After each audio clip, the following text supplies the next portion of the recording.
We've made it to MoParty, and it's quiet now. It's nice. Gotta go down to that registration tent, say that in English. But you can see everybody's starting to come on in. Some really cool cars are already for the show. So I'm gonna go down to registration and get myself registered and get the car tech for drag racing.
there is my adventure of drag racing with my 72 Charger. And I'm going to go over and look at the time slips in just a minute. As you can tell probably from the video, it wasn't very fast. And the time slips actually show that.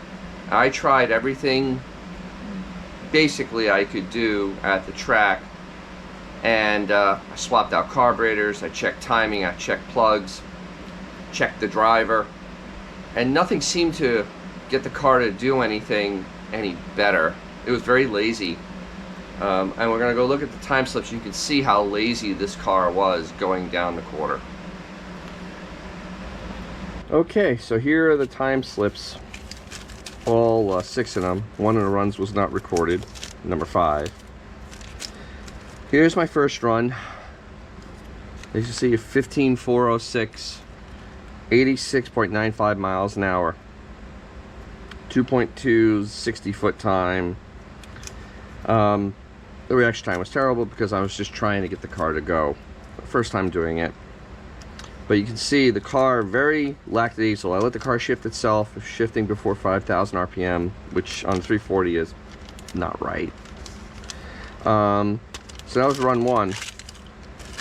Run 2, a little later, I manually shifted the car, ran even slower, 15.509 at 87 miles an hour, still the same 2.3 second 60-foot time. Third, 15.43, 87 miles an hour, 2.29 60-foot time. I mean, the conditions at this point were still very, very good. It was a little warm, but not that warm. You know, and this was again against a car that ran a 14 second, and you could just see how it just had no ability to keep up. And in the last half of the quarter, the last eighth, 980.71 to 15.430, 70 miles an hour, 87. The last eighth of a mile, the car only gained 17 miles an hour. It just was not gaining any speed. This is the 4th run, 15.480 at 87.82. Same 60-foot time. You know, just lackadaisical. This is the run that did not get recorded. We missed nothing though, because we ran a 15.456 at 86.74 miles an hour. And my last run before the rains came, I put a smaller thermoquad on, and I ran a 15.387 at almost 88 miles an hour. Still, even with the smaller thermoquad, which should have quicker reaction, 2.252 seconds. Same 70 miles an hour in the 8th. It just had no acceleration at all. The car would not wind above 3,000 RPM. Now, after looking at those times, I'd love to hear your comments on what you think is wrong with the car, because I'm back home now, and I think I figured out what it is, and I'm going to have a video showing that. But I really want to hear what everybody has to say, because it's a 340, 30 over, with a Crane 284 cam with 496 lift, adjustable rockers, Rhodes lifters, and an Ehrenberg electronic ignition, 800 and an 850 thermoquad, torque flight with the shift kit in it, 323 gears in an 8 3/4 with a short grip. So that's the basic setup of the car. The car weighs 3,400 pounds without me in it. Weighs a lot. It weighs about 3,600 with me in. And so that is the basic of the car. So let me know in the comments what you think is wrong, and then we're gonna have a follow-up video where I think I found out what is wrong with it, and we're going to test it and see if that has made a difference. So as always, thanks for watching. Hope you got something out of it. Hope it was entertaining. And always remember to take out your classic car, because you will make someone's day.